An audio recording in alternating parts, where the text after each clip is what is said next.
നമസ്തേ. എത്രമേൽ സുരക്ഷിതമായി ജീവിക്കാനാവും എന്ന വിചാരമാണ് സാമാന്യ നിലയിൽ ആളുകളെ ഭരിക്കുക. നമ്മുടെ കാലത്ത് അതൊരൽപ്പം കൂടുതലുണ്ടോ എന്നൊരു സന്ദേഹം ഇല്ലാതില്ല. അത്രമേൽ അരക്ഷിതാവസ്ഥ തോന്നിപ്പിക്കുന്ന കാലമല്ലേ ഇത്. മനുഷ്യർക്കങ്ങനെ പരസ്പര വിശ്വാസമൊക്കെ കുറഞ്ഞു വരുന്ന കാലം. ഈശ്വരവിശ്വാസത്തിന്റെ കാര്യത്തിൽ കുറെ നേരത്തെ തീരുമാനമായതുപോലെയാണ് കാര്യങ്ങൾ. മറ്റൊന്നും കൊണ്ടല്ല കേട്ടോ, കംഫർട്ട് സോണുകൾ സൃഷ്ടിക്കാനുള്ള പരക്കം പാച്ചിലുകൾ കാണുമ്പോൾ തോന്നിപ്പോണതാ. ശരിക്കും ഇപ്പോ കൂടെയുണ്ടെന്ന് കരുതുന്ന പലതും നഷ്ടമാവുകയോ സമയത്ത് ഉപകാരപ്പെടാതെയോ പോകുന്ന നിമിഷങ്ങളിലാവും ദൈവമേ, ഞങ്ങൾ പൂർണ്ണമായും നിന്നിൽ മാത്രം ശരണം വയ്ക്കുക.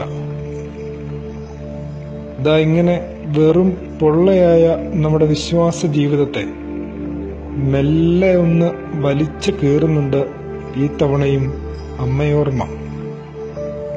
ഇതാ ഞാൻ കർത്താവിന്റെ ദാസി, നിന്റെ ഹിതം പോലെ എനിക്ക് ഭവിക്കട്ടെ എന്നീ വാക്കുകളുടെ മുനകൊണ്ട് അമ്മയോർമ്മ ഉള്ളിലൊരു നീറ്റൽ കോറിയിടുന്നുണ്ട്.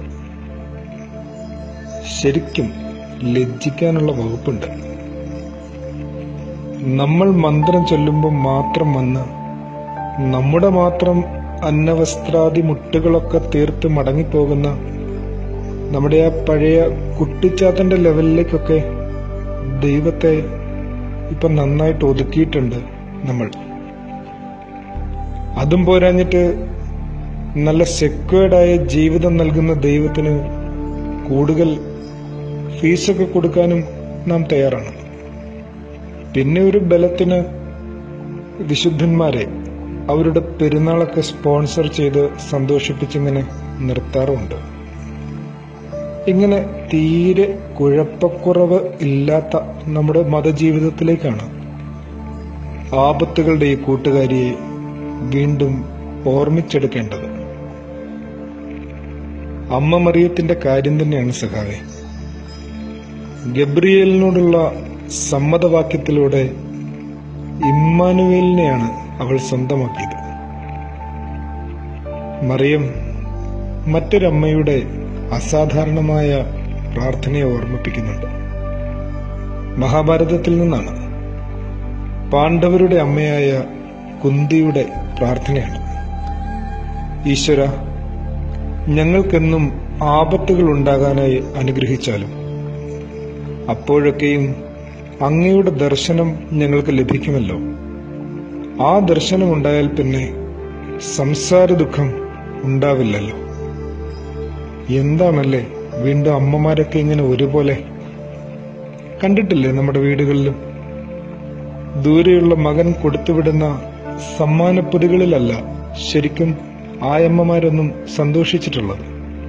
പിന്നെയോ മകൻ നേരിട്ട് വരുന്നു എന്ന് കേൾക്കുമ്പോൾ എത്ര പ്രായാധിക്യത്തിലാണെങ്കിലും അവരിങ്ങനെ വീടിനകത്തും പുറത്തുമൊക്കെ ഓടി നടന്ന് തിടുക്കപ്പെട്ട് അവന്റെ വരവിനായി നടത്തുന്ന ഒരുക്കങ്ങളൊക്കെ ശ്രദ്ധിച്ചാൽ മാത്രം മതിയാവും സ്നേഹിത, നമ്മുടെയൊക്കെ ദൈവസ്നേഹത്തിന്റെ ആഴം പോലും പുനർനിർണയിച്ചെടുക്കാൻ. ഒട്ടും സെക്യൂർഡ് അല്ലാത്ത നല്ല റിസ്ക് ഉള്ള ഒരു ജീവിതം തെരഞ്ഞെടുത്ത ആപത്തുകളുടെ ഈ കൂട്ടുകാരിക്ക് ദൈവ തിരുമകൻ നേരിട്ടാണ് കൂട്ടുവന്നതെന്ന് ഓർത്താൽ നന്ന. നമ്മുടെ സുഖാന്വേഷണ തിരക്കുകൾക്കിടയിൽ ഇത്തിരി സമയം കിട്ടുന്നെങ്കിൽ മാത്രം ഓർക്കണം. ആദരവോടെ സഖേർ.